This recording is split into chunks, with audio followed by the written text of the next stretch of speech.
ఏపీలో వాహనదారులకు కొత్త నిబంధనలు. ఏపీలో వాహనదారులకు పోలీస్ శాఖ షాక్ ఇచ్చింది.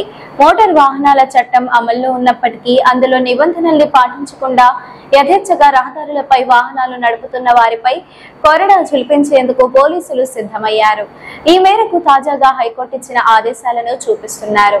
దీంతో రేపటి నుండి ఏపీలో వాహనాలు నడిపేవారు ఆర్సీ, లైసెన్స్, ఇన్సూరెన్స్ సహా అన్ని పత్రాలు, హెల్మెట్ తీసుకొని వెళ్లాల్సిందే. రాష్ట్రంలో రహదారులపై వాహనాలు నడిపే ద్విచక్ర వాహనదారులు, ఆటోలు, కార్లు, లారీలు, ఇతర వాహనాలు నడిపే డ్రైవర్లపై మోటార్ వాహన చట్టం ప్రకారం కఠినంగా వ్యవహరించేందుకు పోలీసులు సిద్ధమయ్యారు.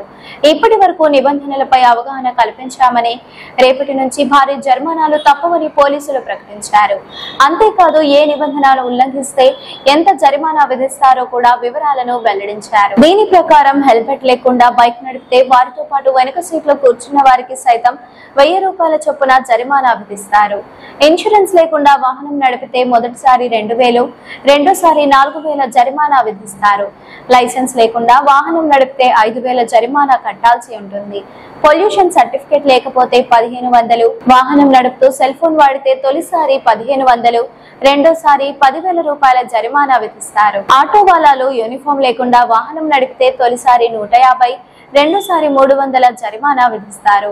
వాహనాలు రిజిస్ట్రేషన్ లేకుండా, ఫిట్నెస్ సర్టిఫికేట్ లేకుండా, రిజిస్ట్రేషన్ రెన్యువల్ చేయించుకోకుండా నడిపితే తొలిసారి 2000, రెండోసారి 5000 జరిమానా విధిస్తారు. అతి వేగంగా వాహనం నడిపితే 1000 రూపాయల జరిమానా విధిస్తారు.